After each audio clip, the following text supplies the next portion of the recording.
இன்றைக்கி மிகப்பெரிய பொறியாளர்களே கட்ட முடியாத ஒரு பெரிய நுட்பம் அது. அது முழுக்க பாறையை வெட்டி எடுக்கப்பட்டு அந்த கால்வாய். கட்டுமான நுட்பம் என்பது ஒவ்வொரு கல்லோட இன்னொரு கல் டானா மாதிரி கோத்து கோத்து கட்டியிருப்பாங்க. Which was 6 kilometers long, which was pulled by bulls, elephants and people. 6 kilometers long to get it up there. 1000 ஆண்டுகள் கடந்தும் விண்ணை தொடும் அளவுக்கு உயர்ந்திருக்கக்கூடிய மிகப்பெரும் விமானத்துடன் படைக்கப்பட்ட ஒரு பெருங்கோயில். இதெல்லாமே அந்த கோயில் கட்டுமானத்தோட சிறப்புகள்ல ஒன்று. Which is why they can withstand earthquakes, which is why they stood so long. Think about our culture, think about how advanced we were. We need to be proud of this. 65 அடி அந்த கோமுகத்தோடு சேர்த்தோம்னா 65 நீளம். அந்த 65 நீளம் உள்ள ஆவுடையை கொண்டு போய் கருவறையில் பிரதிஷ்டை பண்ணிவிட்டு அதுக்கப்புறம் தான் இந்த கோயில் விமானத்தை எழுப்பியிருக்கிறாங்க.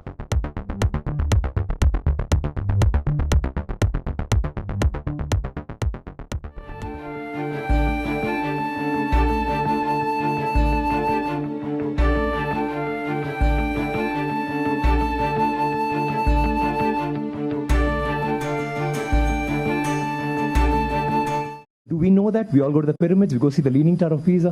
Someone said something very nicely. He said, we are actually appreciating a building that doesn't stand.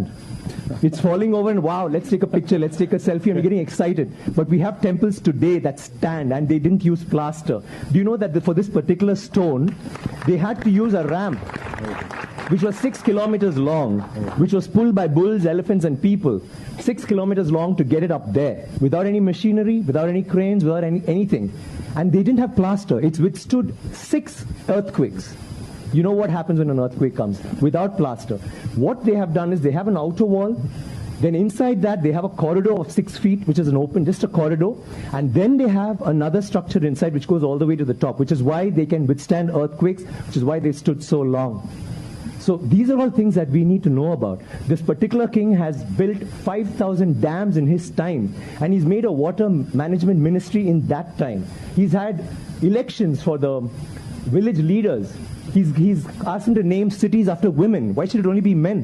Why can't it be named after queen? And they've had hospitals, free hospitals, and And he actually brought loans. I mean, he used to give loans. He used to help people get dignity, not just throw money around. So this is something that's so illustrious. And this happened in the 9th century. I'm sorry, I'm taking so much time. It happened in the 9th century when the rest of the world, you talk about superpowers today, the 9th century all this happened when we had the biggest maritime naval thing in the world. And it went all the way to Bali, all the way to Malaysia, and went till we sent emissaries to China. And you know what was the superpower doing then? America hadn't been discovered by Columbus till 500 years later. So think about our culture, think about how advanced we were. We need to be proud of this. It's nothing to do with North India, South India, West India, East India. It is, we are Indians, and we need to feel proud about that. And England is so illustrious, but England were invaded by the Vikings, and Europe was in the dark ages during the 9th century. They had nothing going on. So don't you think we should celebrate history? Absolutely, absolutely. Thank you very much. Thank you. I need water, please. Go ahead.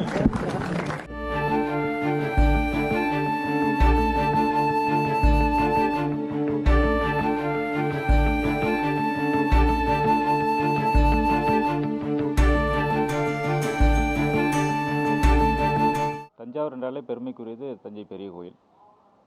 1000 ஆண்டுகள் கடந்தும் விண்ணை தொடும் அளவுக்கு உயர்ந்திருக்கக்கூடிய மிகப்பெரும் விமானத்துடன் படைக்கப்பட்ட ஒரு பெருங்கோயில். இந்த கோயில் பற்றி வரலாற்று செய்தியில் பல்வேறு முரண்பாடுகள் காலந்தோறும் எழுந்த வண்ணம் இருக்கின்றன. பலரும் பல கருத்துக்களை சொல்லி கொண்டிருக்கிறார்கள்.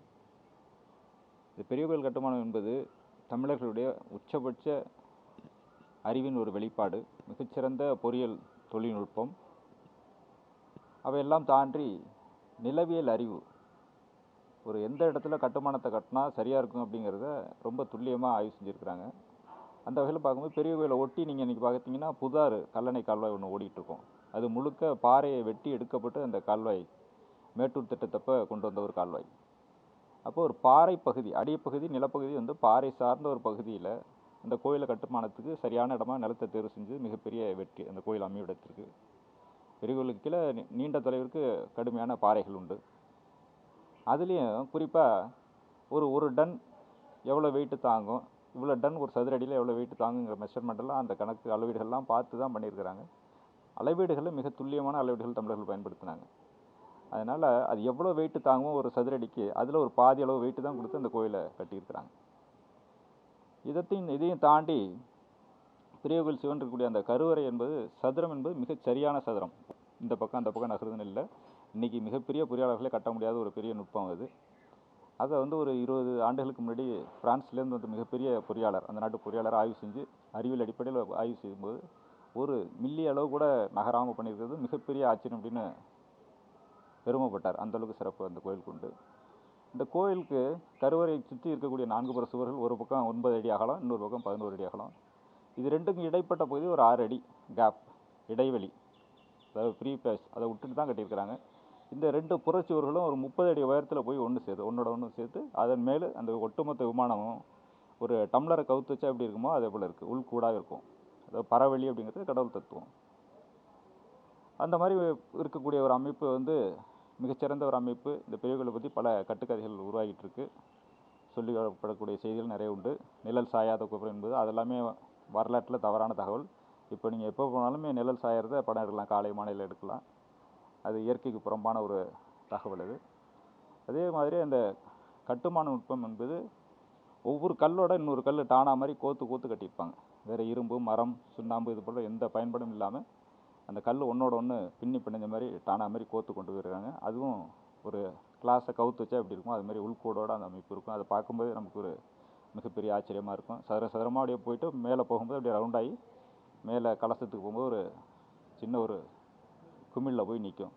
அந்த உச்சியிலேருந்து மத்தியில் இருக்கக்கூடிய சிவலிங்கத்துக்கு சரியாக நூல் கயிறு விட்டோம்னா மத்தியில் நிற்கிது. அந்தளவுக்கு நுட்பமாக பண்ணியிருக்கிறாங்க. இதெல்லாமே அந்த கோயில் கட்டுமானத்தோட சிறப்புகளில் ஒன்று. கோயிலுக்கு பெருமை அப்படிங்கும்போது கோயிலோட கட்டுமான நுட்பங்கள்ங்கிறது மிக சிறப்பு. அதை யாரும் நம்ம பெருசாக சொல்கிறது கிடையாது.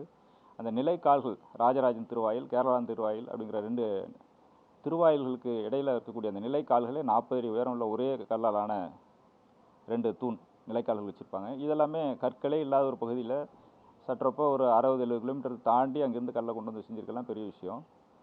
அதேமாதிரி ஒரே கல்லால் பிற்காலத்தில் அமைந்த நந்தி, ஒரே கல்லால் செய்யப்பட்ட அந்த ஆவுடை, அந்த ஆவுடை என்பது 65 அடி, அந்த கோமுகத்தோடு சேர்த்தோம்னா 65 நீளம். அந்த 65 நீளம் உள்ள ஆவுடையை கொண்டு போய் கருவறையில் பிரதிஷ்டை பண்ணிவிட்டு அதுக்கப்புறம் தான் இந்த கோயில் விமானத்தை எழுப்பியிருக்கிறாங்க. இது மாதிரி நுட்பங்கள் நிறையா இருக்க வழியே வதந்திகளாக வரக்கூடியது பல்வேறு சொல்கிறங்களை வச்சு நம்ம நம்ப முடியாது. இது வரலாற்று ஆய்வாளர்கள் என்ன சொல்கிறாங்க அப்படிங்கிறத நம்ம பார்க்கணும்.